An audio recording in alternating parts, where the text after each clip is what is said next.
We are moving on before we get to trailers, because there's a lot of trailers. There's a lot of trailers to talk about. I did want to do a quick shout out. I did play Donkey Kong Bananza. Yes. Mind you, I have played maybe 2 hours of it. It is a spectacular game. Mm-hmm. Head to toe spectacular. The one complaint that I can kind of see from people, but I don't see a solution to it, is if you are like in a wall or under the ground, sometimes the camera can get wonky. But I mean, it's so chaotic. Mm-hmm. I don't know how you could have not had that problem. The thing I would have to say that I really appreciate, and this is going to sound bad, do you know those rooms you can pay money and they give you a baseball bat and you just rage rooms? This game is a rage room in a video game. Because I spent the first hour on the same board just breaking shit. Yeah. I didn't advance. I didn't move on. Nobody told me to. And I just broke every fucking thing I could. And it felt so good. I seem to remember hearing about this, that just about everything in the game is breakable. Very much so. Yeah, you'll be breaking through a wall and there'll be like a metal wall behind it where you can't go any further. But I would say 75% of everything around you can just destroy. Yeah. And you can destroy in fun ways. Like you can rip pieces of the ground up and then surf on it. Or you can rip pieces up and throw it or just use it to smash. Yeah.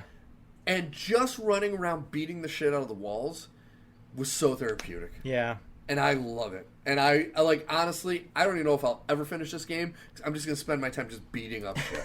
Like, I haven't even got to the fun part. My son had already gotten to the part where you can change into, like, Super Donkey Kong or whatever they call him. And he hasn't gotten to the ostrich or the zebra part yet.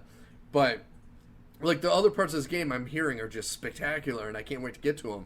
But goddamn, I like breaking things. Yeah. And it feels so good. Yeah. And the controls are spot on. There's no lag. You know, it's running at 60 frames per second, so if there is a slight slowdown, it goes to like 55. Yeah. Which for coming off of the Switch, it's like fucking still a miracle that it's running. Yeah. It's so good. I love it. I know you have issues with Donkey Kong's look. I don't. I love it. I think it's great. I just like, the problem is that they perfected it and then they tinkered. And Yeah. that's just a problem that any creative team has, because no one is satisfied once they get it right.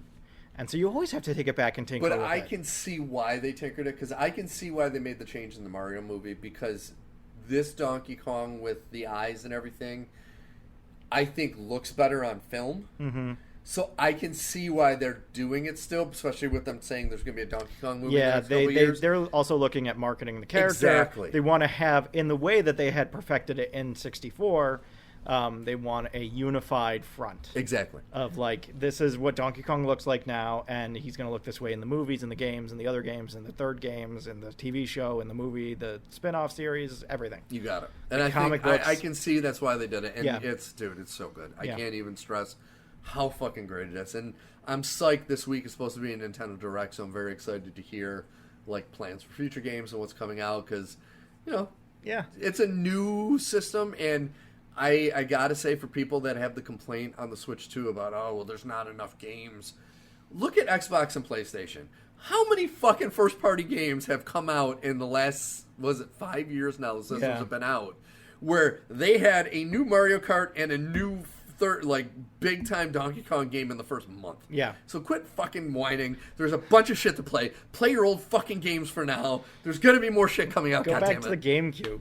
Yes. Has the GameCube thing dropped yet? Yes, the GameCube thing's dropped. That's one of the things I wanted. When they said that they were going to have GameCube Soul Calibur, I was like, okay, I'm in. Yeah, that's it. That's all I need. I played it already. Yeah, I don't need anything else. But it's like, and also go back and play the Zelda games again. They're great on the Switch too. They run so well, like fucking perfect. Yeah. And like, what's the one that I just started up that also got the newest top-down Zelda, the one where you play as Zelda. Yes. Well, I can't think of the stupid name of that. Kelly, what was the name of that Zelda game? Where you play as Zelda. Oh, Echoes of Wisdom. Echoes of Wisdom. Thank you so much, Kelly. Yes. Always there to help us. Yeah, I know. You know, the Oracle. Echoes of Wisdom runs so fucking smooth. Same with the Link. I want to say Link Between Worlds. It wasn't that. Link's Awakening. Yeah. Those two chugged on the old Switch. They run smooth as silk, and they look gorgeous, and they're amazing. And it's like, people have got to stop with this. It's not good enough. You know what? It's fucking good enough. Yeah. Okay, you piece of shit. Yeah. You weren't alive back in the day when there wasn't a new video game coming out every week. And you would get 1 or 2 games a year. Yeah. And you would have to play those over and over again. Which you would, because they were so fucking hard that you wouldn't play them over and over again. You'd play the same first level. I still never beat Turtles on NES. Yes. How no can one you? Did. It's impossible. That swimming level is seriously, impossible. Steve, I went back and I played it on the Switch with save and load. It's impossible. Yes. You cannot do it. Yep. I had the full complement of being able to rewind time as much as I wanted to at any given moment. Yeah. It's not doable. I did it. But it literally took me about an hour and change with save and load. Yeah. It can't be done. So, we still haven't gotten our Switch 2. We've gone back and forth on it. I think the thing that we're probably going to wait for is that there's now a Pokemon branded Switch 2. Yes, that coming out in October, which that's when the new game comes out, which was also kind of there was a Pokemon Direct. I don't think people were expecting it to come out this soon. Yeah, a lot of people were expecting it in Christmas. So. Well, that's the thing, and that's why I'm very interested to see what the November game is going to be. Yeah. So, but I will say regarding the Pokemon game, this house has a lot of Pokemon fans in it now. Yes. And there's a general sense of like, this isn't gonna suck, right? But this isn't gonna be bad, though, right? And I can't help but wonder. The only thing I could think of is I know Nintendo tries to stand back and allow them, the Pokemon Company, to do their thing. After what was it? Scarlet and Violet. Scarlet and Violet, the issues that were with those games and the hammering they took. Yeah. Since this is the launch window still of this new system, I guarantee you Nintendo's like, we're going to fucking make sure this thing runs as smooth as hell. See, it's not the running as smooth as hell that I'm worried about. It's the general policy of the game. Because I look at something like Arceus and I look at something like Scarlet and Violet. And you wouldn't think Arceus came out before Scarlet and Violet. Yeah. But it did. And then Scarlet and Violet was a significant step backwards from a really well philosophized game for Pokemon. And it's kind of like Marvel. Everybody this week has been asking me, do you think Fantastic Four is going to be good? Dude, I hope so, but here's the thing. 1, 2, 3, 4, and 5. Like, I got a bunch of things that concern me, not the least of which being Marvel's past history. Yeah. So, like, do I want to believe that it's going to be good? Yeah. Do I think it is going to be good? Do I think Z to A is going to be good? I want it to be. The positive thing to look for with Z to A is it is a Legends game, like Arceus. Yes. So hopefully, yes, that's like a different group making that game compared to the other ones making, or the more just like a different mainline one. Policy. Sometimes companies get in their own butts about things, and they're like, "Oh, well, we can only have fun and break the mold on non-core games.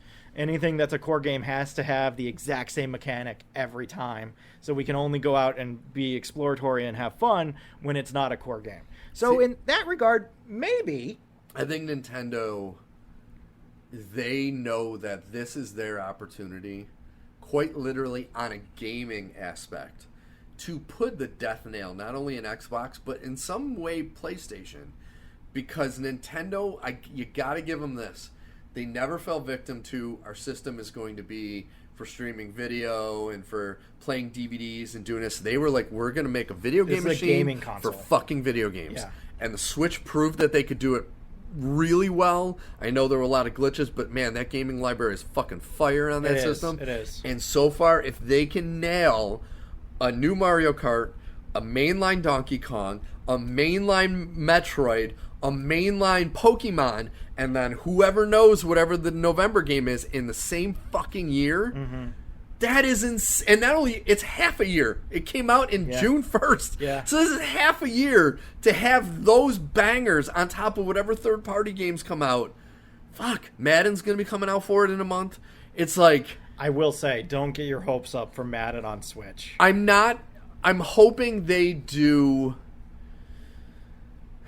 They get rid of the stupid create a character and go through that. Like, if you're going to cut shit to make it fit, cut that bullshit. Yeah. Put a fucking football game on there for me so I can play football. I don't want to fucking be this no-name guy trying to make his way through college and have to talk to his agent and all that. I don't want that shit. I'm just waiting. Cut that out. I'm just waiting for the gimmick. because this is the death knell of Nintendo-based Madden games to me, is that ever since the Wii, there's been a gimmick involved. But see, that's the thing. I don't think there's going to be a gimmick with this, because this is, and you could tell by them using the moniker Switch 2 and going to that moniker instead of creating a different name. This is the newer ownership and the newer leadership in Nintendo, to the point where somebody, and you would have smiled about this, I was watching a review on Donkey Kong, and they said, and look at this move you can do. It's similar to the throwing the hat in Mario Odyssey, but you don't need the Joy-Con for it. You can just use the stick, and it's like... Thank God. But that's the thing. I understand the wheelchair game with the basketball is very gimmicky, but you could tell they've gotten so much blowback from that they have not mentioned it at all. I'm very curious in the direct if they mention it, because I think a lot of people are saying like the games that use it, like first-person shooters or Civilization game. Yeah. It's awesome for that, using the mouse controller, as long as you don't need to use it. Yeah. So I think you're right. It can be a gimmick, but I'm hoping they learn to not force you to use it. I hope so, because I think that would be growth for Nintendo. Yeah. And growth is as important for corporations as it is for any of us. Yeah. You can't stay the same person forever. You got to grow, baby, grow. Yeah. Yeah, I hope so. I hope so, too. I hope that the next direct isn't like, and coming this Christmas, Splatoon 4. It's like, oh, that's No. Well, we were having a really good time, and then you got ink all over it. Yeah. So. Even though, that game probably sells more than anything in Japan. This is the thing. I don't know shit. Because I make fun of, like, fucking Splatoon and Pikmin and Fire Emblem, and people fucking love those games. Well, I love Pikmin and Fire Emblem. I'm not a Splatoon guy, even though, like, in Japan, supposedly that is bigger than anything. Yeah. That is the game that they all play in Japan, so it's like, who knows? All right. All right, so we got a lot of trailers to get to. Yeah, let's talk about trailers. So, I do have to ask, have you seen the trailer to the sequel to Spinal Tap? I have not. You're going to have to watch that. For those of you who are listening, we won't talk about that one right now. You need to go watch it, because it looks like that is going to be fucking spectacular, and I cannot wait for that. Yeah. I'm surprised, because the thing that I saw was like, man, those guys have gotten old. Yeah, it was 50, they're fucking old. I think it was 54 or 40. It's over 40 years. Yeah. Closer to 50, because I think it was... It was early 80s. Yeah, early mid-80s. Late 70s, early 80s, yeah. Yeah. But yeah, so look forward to that. That looks awesome. Yeah. I realized that we never actually talked about the Running Man on the show. Dude! We talked about Running Man off mic. We gotta talk about the Running Man. So we should talk about Running Man. Yes. The Running Man, I'm hoping, has a similar categorization as Dredd versus Judge Dredd. The Sylvester Stallone Dredd. Yes. Wherein the Schwarzenegger Running Man is almost laughably stupid at times. Like, you're watching it, at least for me, I remember watching it and being like, this is dumb.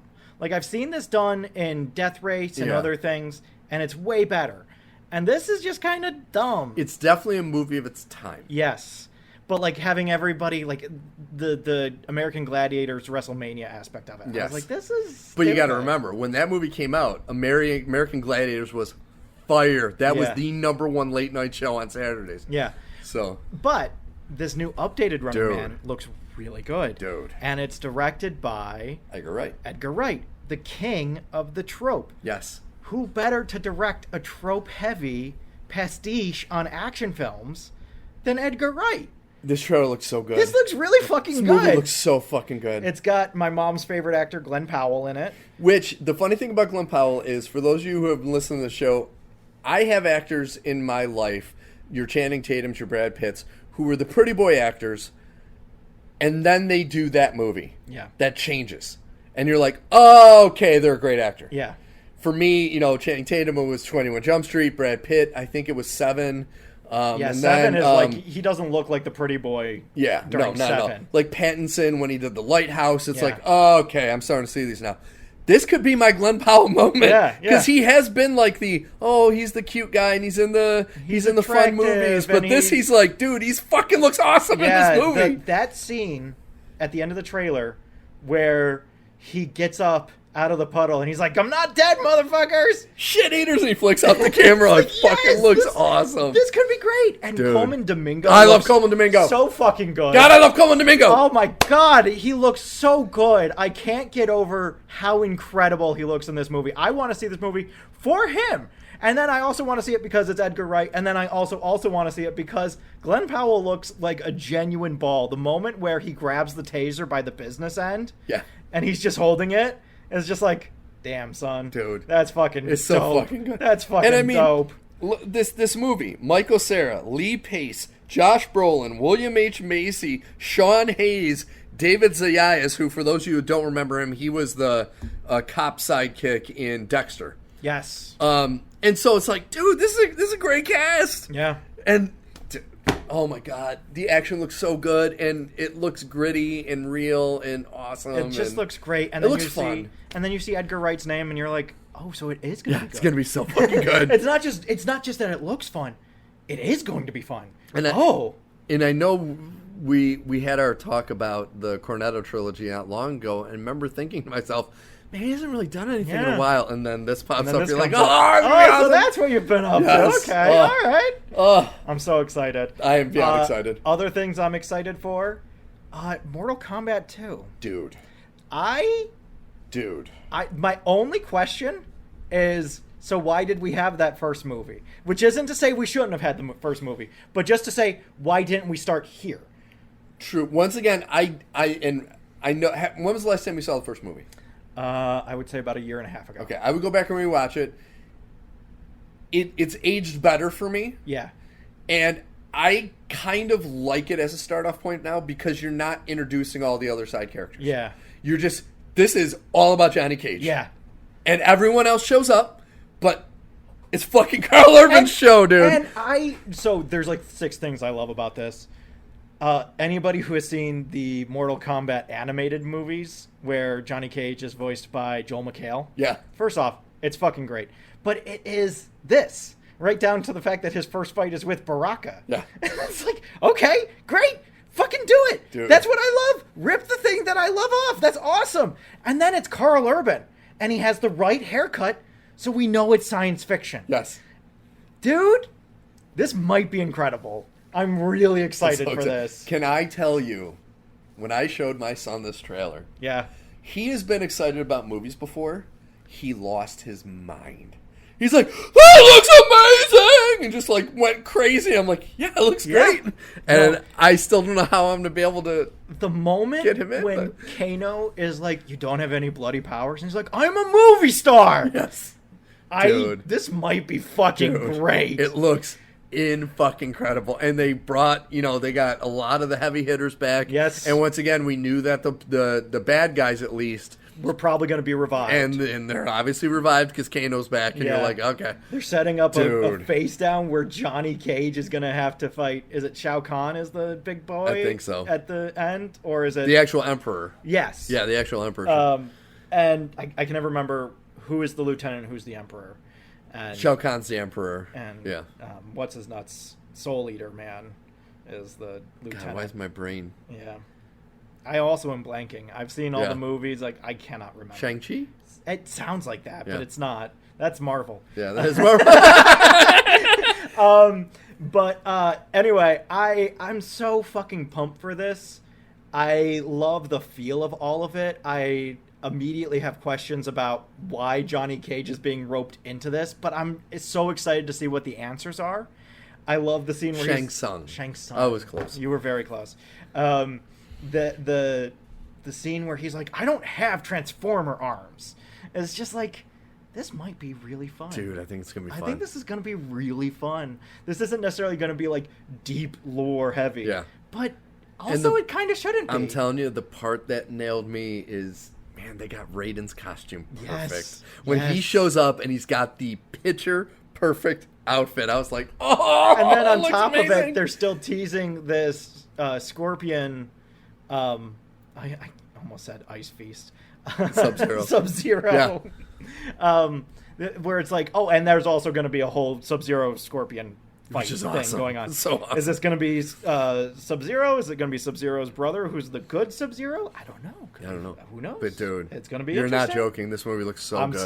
I'm so pumped. I cannot wait for this. Another movie that I'm deeply curious of, and I don't want to say I'm concerned about, because I don't think I am, but I really wonder how it's going to shake out, is Tron Ares. We got a new updated trailer for Tron Ares. Have you seen this? I did. I think that this is really interesting. Evan Peters is in it, which is a big plus for me. That's great.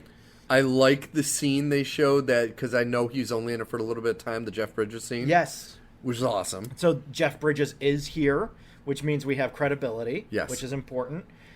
It's really interesting. I mean, they're doing the RoboCop thing of like, we don't need to build a robot. We already have this artificial intelligence that's been breeding for, the last 30 years. We're just going to bring it here. I do appreciate that, though, where they're breaking that, nobody knows this other world exists. They know this world exists. Yeah. And they're bringing fighters from this world to the real world. Yeah. Which is very interesting. And there's a respawn element to it. Yes. Which is really interesting. Very So there's a interesting. lot of things that I'm fascinated by. The things that concern me are very strictly Jared Leto shaped, in that I don't know if he's the hero or the villain, and he seems to have a love interest, which I'm a little concerned about. I don't know if I want to get into any of that. I'm curious. So I want to know if Jared Leto is the protagonist or the antagonist, and if he's the antagonist, there has to be another antagonist besides Evan Peters. I'll be honest, I'm happy that I don't know these answers yet. Because I do want to go into this movie not knowing. No, I agree. And the one thing I'll give it is visually the aesthetic of it and showing the light cycles and the ships in real world is fucking amazing. That last shot where the airship fires off a barrage. Yes. And it just goes through the streets of the city, and you're like, oh, that's a problem. Dude. That's a real problem. Dude. I'm very, I'm usually against the whole, we have another world thing, but we don't have a way of telling an interesting story that people can connect to, so we're going to take the other world and bring it to our world. Usually I hate that trope. But I kind of am super into this. Yeah. I'm really fascinated by it. I really want to see where it goes. I want to know if it's just a rogue AI thing where Jared Leto's like, I'm a real boy. And now all of the other soldiers that he used to fight with are all chasing him. But I want to know where this is going. And as long as the story is good and the effects hold up, which they really look great. Dude. They look fucking great. This is the part that frustrates me, though, about, once again, Disney. Yeah. Fucking Disney. You have properties. They're all in the toilet, right? Quite literally, every property, your live-action remakes, your animated movies are doing okay, but not great. Your Star Wars, Indiana Jones, Marvel, all of them are in the toilet right now. Yeah. Quite literally in the toilet. Even Pixar can't get a no win. one gives a shit about the new movie coming out. It's like, dude, it could be awesome. To the point where Disney is getting actively hostile with fans. Yeah. Like Disney saying to fans, we thought you wanted original storytelling, make up your mind. Yeah. On fucking Twitter. You still got to make a good story, though, goddammit, crazy. Disney. But now, you have this original property that has been your property since the very first movie in the 70s. Yeah. Or 80s. This is your baby. Why are you not promoting it more? Why are you not releasing the first two movies in the theater for a special week?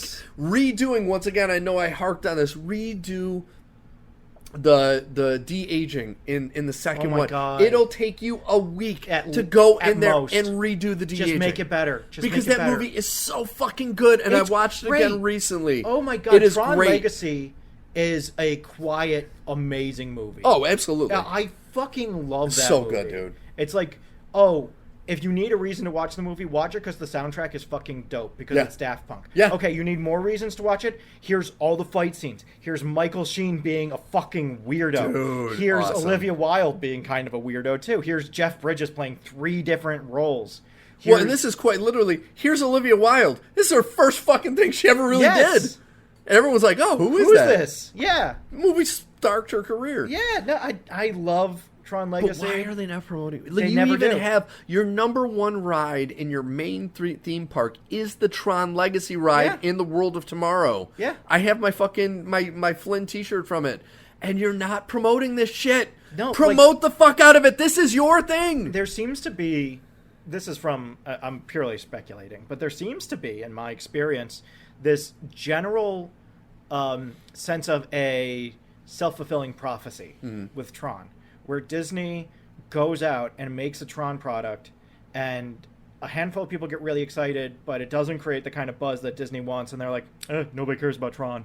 And it's like, no, the problem is that not enough people are seeing this. You're not building the buzz. Exactly. You have groundswell, but you're not building anything with it. So you have to, amp it up. Make toys. Make video games. A video game about people in a video game? Crazy, I know. Make a light cycle arcade game. Make all, you can do so many things. You're not doing any of them. Can you imagine if right now there are millions of VR headsets in homes. Yes. If they make a Tron Light Cycle VR game. Right? In first person, holy shit, dude. Any Tron thing in VR is perfect. Yeah. It's literally a match made in heaven. Yeah. And it's just like, I remember going to Comic-Con in 2012, and they had a Tron animated show coming out starring Elijah Wood. Mm-hmm. And they had a panel, and people were there, and, mostly it was excited. It was a little tepid at times. Mm-hmm. And Disney, again, seems to look at these moments and say, people don't care about Tron. Bag it. Put it out there. Make them care. Make them care. Yes. Just give them a reason to care. And it can't just be, but it looks cool.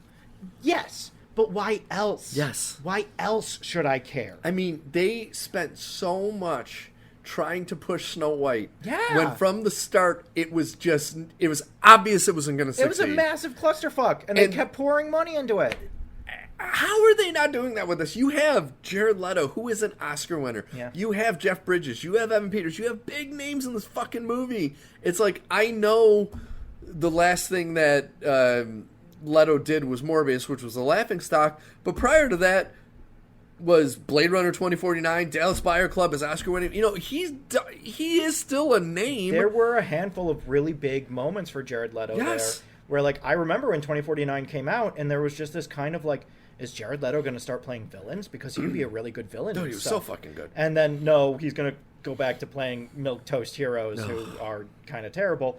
And I think that is kind of why I'm a little worried about it, is because if Jared Leto is the middle of this movie, he, depending on how his role and his acting goes, he can be a problem. So I hope that's not the case, and I hope that the movie is either bolstered by his appearance or able to overcome it, whichever the case might be. But it does look fucking it looks cool. So good. It looks fucking cool. It really is. It's for a massive fan of the franchise. I am so ashamed that they're not promoting this more than they have been. Yeah. Well, that's Disney in a nutshell. They just don't. They don't promote Tron. They don't. Either they don't know how, or they don't think that it's worth the effort and money that it would take to promote it. And it's just like, or you can actually show faith in your project and put money behind it, and promotion, and it's a movie about being in a video game, and you're not going to do any digital tie-in stuff for it. Are you crazy? That's crazy. It's fucking dumb. You should have a tie-in game on Disney Plus that you can play. Well, in Fortnite, which I still play with my son, when you jump out of the battle bus, you start free falling, and then you open up it's a parachute, it's supposed to be, but they have different things. Mine is, my guy surfs on a Tron light cycle. Yeah. And it's fucking badass. And every time I jump out of that battle bus, I just love surfing, because you see the light trail coming behind it, and you're on a fucking light cycle. It's like, a light cycle is one of the coolest things ever. Yeah. It's always been cool. Yes! Since it came out, the light cycle has always been cool. Yes! The entire time. Like you said, how is there not a light cycle game? How is there not a light cycle racing / battle game? I don't get it. How is that not a thing? Yeah. And you can get power-ups to make it so your light cycle trail lasts longer, or, you're able to permeate certain colors. There are so many things you could be doing. Dude. Rocket League, but with light cycles. Oh my god. What are we doing? I can't even. It's so there. frustrating. This is why I get so frustrated with Marvel. This is why I can't sit here and say Fantastic Four is going to be a good movie. Because Disney will more times than not have the entire table set for them, and then go off and make a bowl of cereal. And you're just like, but why? It's right there. You have it. It's right there. Just do it. Frustrating. So, one thing that I hope is not going to be frustrating is Stranger Things Season 5. Yes. we did get some news that I was waiting on, that I was very nervous about. It is not 3 long episodes. Yes. It is, I believe, 9 episodes? Yes, but they're all fairly long. Fairly long. Yes. But that was what was important to me. Yes. Was the length of the episode would be important to me if they pulled a Disney and they said it was a 40-minute episode, but then there was 20 minutes of credits, and you're just like, well, that's a 25-minute episode then, guys. It's not a 40-minute episode. Yeah. But Stranger Things, I genuinely think, is going to have like an hour minimum for each episode. Oh, easy. Like minimum. Yeah. And we're rewatching it now. God, I fucking love Stranger Things. It's so great. It might be one of my favorite shows of all time. Yeah. It's definitely top 10 pieces of media for me. I fucking love it. It has some of the best individual moments. Oh my God. Of any show. The characterizations. Yeah. The people, the way that you care about the people. The thing that I've noticed most watching it this playthrough is you're kind of watching this whole town be under this hypnotic spell of suburbia. And people are just woken up out of the spell, and they're just watching everybody else go about their business because they're still under the spell of suburbia. And so I'm thinking specifically of Nancy realizing Barb is gone, and she's losing her mind. Yeah. And Steve is like, so what do you want to do on Saturday night? And she's like, what is fucking wrong with you? Yeah. How can you act like everything is fine? And because Steve doesn't know any better. Steve is still in the dream. Well, and that's another thing. They were able to take a character that you despised in one season, and now everyone loves him. He's their favorite. He is my favorite character. Mine too. Steve is my favorite character. He's so great. Rewatching season 1, I'm like, oh, this is why Hopper is my favorite character of season 1, is because he's just going around, and, my fucking favorite moment is he goes into Hawkins' lab, and he gets caught by the security guys, and they're like, who are you? And he's like, it's Jim Hopper. Chief Jim Hopper. And the guy is like, I don't know about this. And he's like, I'm here to see Brenner. He knows I'm coming. And the guy pulls up a walkie-talkie. Bam! Bam! Yeah, it's Getting awesome. Business done. And it's like, you try diplomacy. You always try diplomacy. Yeah. And then when diplomacy inevitably fails, just beat the shit out of him. You do what you have to. And just the scene of him in season 2 carrying Will over his shoulder and a giant machine gun. And he's just running down the halls of Hawkins' lab with a child in one arm and a machine gun in the other. And it's like, this is what a man should be. Yes. He's great. He's great. But you're right about, to me, I look back at one of the turning point scenes was it the end of the second season when Steve drops Dusty off at school? Yes. And right there, you're like, oh, I love Steve now. Yeah. You get that realization. You're like, oh, he's being such a good friend to Dusty. He's his friend. The moment for me is when he's with Nancy setting up the first room where they're going to interrogate Will. Yes. And he's just like talking about stuff and life and being a babysitter. And it has nothing to do with him trying to win back Nancy. He's not trying to get into her good graces. He's not sitting here bemoaning the fact that she chose Jonathan over him. He's just like, I was a bad boyfriend, but I'm a really good babysitter. Yeah. And it's like, fuck yeah, dude. He's fucking awesome. Up top, Steve. He's fucking awesome. That's great. So, let me ask you this. This was actually something we kicked around work. Out of all the seasons, what is your favorite moment? Oh, my God. Everyone had the same favorite moment, including me. I see. It's recency bias, but it's Eddie on the trailer. Yes, it's recency bias, but hard. It's Eddie on the trailer. It is hard to beat that. Yeah, I go back to prior to that. Probably would have been the Never Ending Story song. Yeah, that's also. I love that moment so much. Yeah. I'm not doing it unless you sing it, Dusty Buns. Oh, it was so great. Such a great. And the reactions of like Hopper and everyone. All the friends. The world is about to end and they have to sing this. Oh, it's so great. Oh my God. But yeah, no, everyone was on the Metallica. It's so hard to beat that. It's definitely recency bias, but like, God, it's such a great moment. But that tells you how great the show is. Yeah. That moment, even though it is recency bias, it's like it's still in this later season. And I think it's because by now the stakes have risen so high. Yeah. And Stranger Things is executing the game plan that it has never been able to execute, which is how do you take the threat from a child's point of view and graduate it to an adult's point of view. And Stranger Things is just doing that by this general kind of like march. There's no big jump. There's no like, oh, we're going to go to the adults and see how they handle it when they go to a Chinese restaurant and eyes are coming out of their fortune cookies.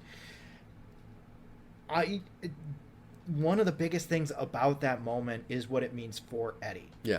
It's the moment when he takes the pick out and he says, Chrissy, this is for you. And it's like, fuck, man. Dude. That it's so above great. Anything else. And then you still get all the stuff with Max and Vecna, and you still get Dustin on the back of the trailer counting him down. But just staring at him in awe. Yes. Watching what he's doing. Yes. Dude. And such a... It's just, like, it's such a moment of just like, oh my God, holy shit. Yeah. This is what I love about this show. And I think if I had to pick a moment outside of that, it's tough. I would probably say pretty much, I think it's 2 Steve scenes. I think it's the scene where Steve in season 1 shows up at Jonathan and Joyce's house. Mm-hmm. And he's there to apologize to Nancy. And he's like, I'm sorry that I wrote the thing on the sign. I'm an asshole, and I'm a terrible guy, and I'm trying to be better, and I just want to be better. Let's just talk. And then he sees the cut on her hand, and he's like, what the fuck is going on? He breaks his way in, and then all hell breaks loose, and he leaves, and he's unlocking his car, and he's fiddling with the keys, and he looks back, and the lights are going on and off again, which means the monster's coming back. And that moment when he comes back in, and he swings away Meryl. Oh, it's such a fucking great moment. So great. And also the moment when he's like, this is crazy, this is crazy, this is crazy, this is crazy, this is crazy. And it's just like, I love you, Steve. You're so great. But then in season 2, when Billy comes to the house while they're trying to execute the plan. Yes. And Steve is like, you have to go. And he puts up a good fight until Billy sucker punches him with a plate. Yeah. And gets a concussion, gets put in the back of his car, which Max is now driving. Or no, it's Billy's car. Billy's car. And he wakes up with a concussion. And Dustin is there being like, oh, you tried, buddy. You really put up a good fight. You did better than last time. I love Dustin. And they go out into the pumpkin patch. And Steve's like, we are not doing this. And Dustin is just very calmly like, Steve, a party member is in danger. We are morally obligated to go and help them in any way we can. And Steve's just like, fuck, everybody get behind me. Okay? And it's like, fuck yeah, Steve. He's so great. That's fucking concussed and everything. Yeah. Show me Tua doing that. Tua's not going to go do that. Do that shit. Come on. And that's the great thing about the show. Like, the main storyline with 11, I don't necessarily think is my favorite part of the show. No. It's like, it's a far away. It's the secondary characters. It's definitely an element of the show that I think the biggest tell about the 11 stuff is that when it has to carry the show, yes, there is a general feeling of unrest within the audience, which is to say, I'm going to bring up season 2, episode 7. When we give 11 a chance to just have her story without anybody else's story getting in the way, it was a generally hated episode to the point where it's largely been retconned out of the show at this point. We have kind of gone in and retinkered with some of 11's backstory so that the stuff that happened in 2-7 still is relevant, but also we're not saying it didn't happen. We're just saying it's more complicated than it appeared.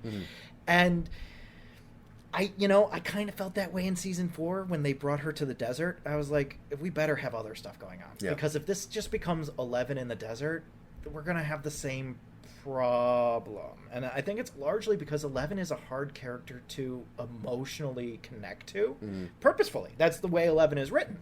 But it doesn't change the fact that there's a lot of moments where you're just kind of looking at her trying to figure out what's she thinking, what's she doing, does she, by season 4 it's different, but especially in the beginning, does she understand what's going on right now? I'll be honest, and I could be off on this, but it's just a vibe I got. Part of me thinks it's the acting, Millie Bobby Brown. When she was the early seasons, she was a kid, never really acted before, never really done anything like, obviously nothing like this. It seemed more organic, and I felt for her more. But the older she got, especially at the end of season 4, where she was in that, okay, I'm Millie Bobby Brown, I'm Enola Holmes, I'm doing all these other things, I'm producing, I'm doing all this. It didn't feel as organic. It felt more like I'm an actor and I'm following my process. And that, like, that was the thing with a lot of the characters in this and a lot of the acting in this show is it felt very natural. It felt like, oh, I hung out with these kids, or I know that cop being Hopper. I know Joyce, and she seems like a real parent and how they would react in this. But then 7, it just, once again, I don't know if it's just me, but it's just something I noticed about her portrayal. I was like, it feels more forced. Like, you're like, I'm an actress now and I need to do this, like, in a certain way.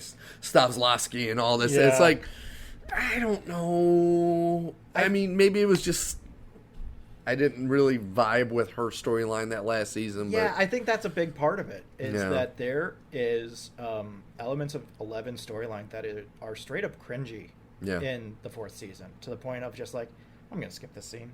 I know what happens. I'm going to skip to after, because I don't want to watch it happen, because it's embarrassing. And it's supposed to be. That's again, the show is incredibly well written because that's what they're trying to get you to feel. But, you know, I would agree. I think that if this show ends with 11, that's justified. If this show ends and 11 is the biggest focus of it, I'd end up having a few questions, just because, like, Dustin and Steve and Lucas and Max, those are the characters that I probably care the most about. Yeah. And then after them is, like, Hopper and Joyce. Further down the list are, like, Mike and Jonathan and Nancy. Well, actually, I still care about all these characters. Jonathan and Will last season, especially how it ended out, that focus, I hope, is more, because you're obviously, Will is... Did it actually came? It didn't really come out saying that he's gay. Well, so because of China, they couldn't say that. That's right, but it's implicated. It's highly implied that he's gay. Yes, and in the relationship with his brother, because of that implication, took on a different element, which I really liked. Yeah, and I hope they lean more into their dynamic. Yeah, it was this interesting thing of Jonathan had become a stoner. Yes, and Will wasn't sure he would understand that he was gay. Yeah. And didn't know if he could tell Jonathan that. And Jonathan was like, I don't fucking care if you're gay, dude. Yeah. I kind of already knew. It's the least well-kept secret in the show, because literally in season 1, everybody is talking about how Will is probably gay. Yeah. And to the point where that's how Hopper addresses Joyce. Yeah. And he has more colorful language that he uses, but... It's part of, like, oh, well, he's a sensitive boy. Maybe he ran off and got lost in the woods. He's a sensitive boy. And, you know, I really just can't wait to see how all of this resolves, because, not for nothing, season 4 ends with kind of a big deal. I need to see what happens with Max. I need to see what happens with Max. I'm curious about the time skip, because it is a out-and-out necessity. There's no way around it. It has to happen. It's been 2 years since the last episode? It's been 2 years since the last episode, but more so, it's been 10 years since the show came out, and within the canon of the show, it's only been about 4 years. That's true. So that's a big problem. That is true. The woman who plays... what's Lucas's sister's name? Oh, the little girl. Erica. Yeah, who's taller than all of them now. Lucas's sister, Erica, just graduated high school in real life. In real life. She's supposed to play an 8th grader. Yeah. So it's not going to work. So a time skip here is necessity. Yep. There's no way around it. You would have to have it. Otherwise, it would be a detriment to the show.